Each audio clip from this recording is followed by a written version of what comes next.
विभू काका। पाठ का उद्देश्य।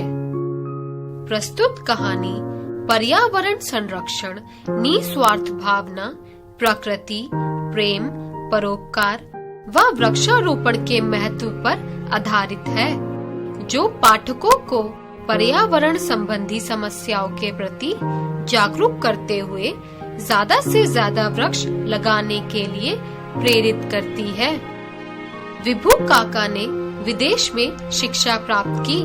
उस ज्ञान से उन्होंने अपने देश के गांवों की दशा सुधारी और उन्हें खुशहाल बनाया। इस प्रकार अपनी मातृभूमि का ऋण चुकाया। इतने वर्षों के बाद उन्हें देखा तो पहचान ना पाया। ऊपर से नीचे तक विभू काका एकदम बदल गए थे।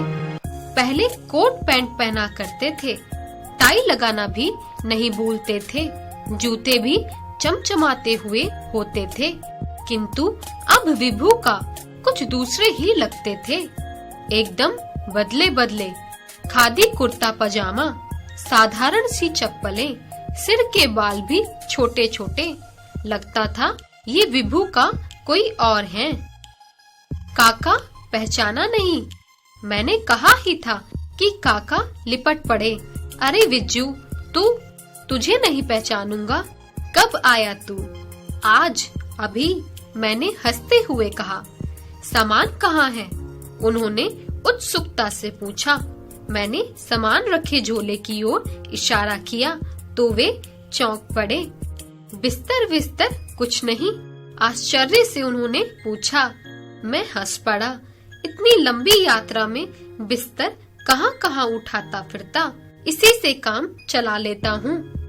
काका के मुख पर प्रसन्नता झलकी और वे मेरी पीठ थपथपाने लगे। शाबाश बेटे, यह हुई ना बात। विभू का मेरा सामान भीतर रखवाकर कहीं बाहर जाने लगे।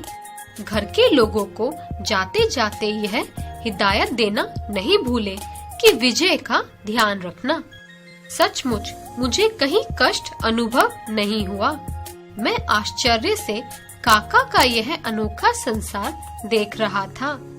मैंने देखा दो ट्रैक्टर चल रहे थे। घर के पास ही पशुओं के बाड़े में दो गाय बैठी जुगाली कर रही थीं। सामने हरी भरी सब्जियों की बगीची थी। दूर लहलहाते खेतों के उस पार बहुत बड़ा फलों का बगीचा था। काका का यह नंदनवन मुझे बड़ा लुभावना लगा। सारे लोग अपने काम में जुटे थे। दोपहर तक विभू का नहीं लौटे तो मुझे आश्चर्य हुआ। एक कर्मचारी से पता चला आज मंगलवार है ना, काका दूसरे गांव में गए हैं। वे घर घर जाकर रोगियों का हालचाल पूछते हैं, इसलिए घर लौटने में वक्त लग जाता है।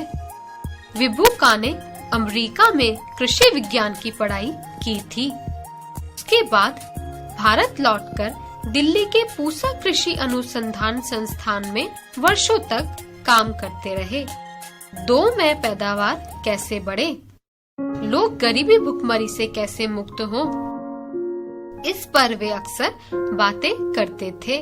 उन्होंने धान और गेहूं की ऐसी नई किस्में तैयार की थी जो कम वर्षा वाले क्षेत्र में आसानी से उगाई जा सकती थी।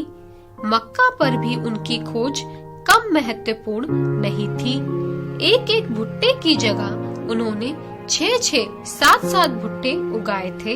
इन खोजों के लिए सरकार की ओर से उन्हें कई पुरस्कार प्राप्त हुए थे। अक्सर वे यूरोप, अमेरिका की यात्रा पर निकल जाते थे।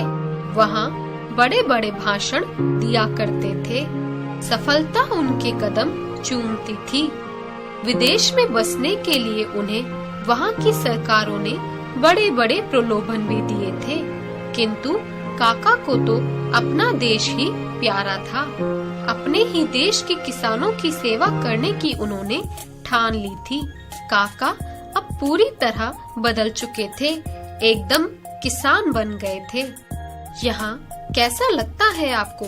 न सिनेमा हॉल, न बड़े बड़े होटल क्लब। आपको पढ़ने के लिए पुस्तकें भी नहीं मिल पाती होंगी। मैंने जिज्ञासा से पूछा तो विभू काका हंस पड़े। अरे पगले, यह जो चारों ओर का दृश्य देख रहा है, सिनेमा हॉल, ताजा अनाज, ताजी सब्जियां, ताजा घी, दूध, दही, क्या शहरों के बड़े से बड़े अमीर को भी मिल पाता होगा? प्रकृति की सबसे बड़ी खुली किताब तो हमारे सामने है। इससे अधिक अच्छी और प्रमाणिक हैं क्या वे तुम्हारी पुस्तकें? काका मुझे बच्चों की तरह एक एक बात विस्तार से समझाने लगे। शाम को वे मुझे अपनी जीप गाड़ी में बिठाकर आसपास के गांवों में घुमाने ले गए। वहाँ का अनोखा दृश्य देखकर मेरी आंखें खुली की खुली रह गई।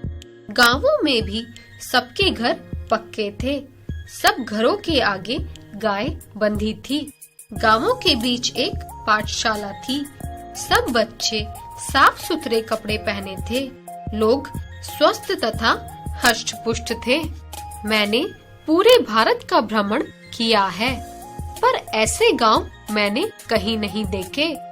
गांव के लोगों ने बताया कि यह क्षेत्र पहले सबसे पिछड़ा हुआ था, पर जब से काका ने यहाँ अपना फार्म बनाया, तब से इस सारे इलाके की काया पलट हो गई है। काका ने खुद घर घर जाकर समझाया कि खेती कैसे करें जिससे अन्न की पैदावार बढ़े। वे सबको बताते हैं स्वच्छ रहने के क्या क्या लाभ हैं, आए दिन की बीमारियों से छुटकारा कैसे मिल सकता है और बच्चों को पाठशाला क्यों भेजना चाहिए। देश विदेश में रहकर काका ने खेती के संबंध में जो भी ज्ञान प्राप्त किया, उसका लाभ उन्होंने घर घर गांव-गांव जाकर पहुंचाया। अब काका के प्रयास से पूरा क्षेत्र ही आदर्श हो गया है। विभू का आदमी नहीं देवता है। गांव-गांव के घर घर के लोग अक्सर दोहराते रहते हैं। जब मैं उनके गांव से लौटने लगा तो काका स्वयं मुझे दूर तक छोड़ने आए। बोले, तुम लोग भी यहीं क्यों नहीं आ जाते? अपने लिए तो सब जीते हैं, पर दूसरों के लिए जीने का सुख कुछ और ही होता है। काका के चेहरे पर स्नेह ही नहीं, एक अनोखी चमक भी दिखाई दे रही थी। मुझे लग रहा था काका आदमी नहीं, कोई देवता है।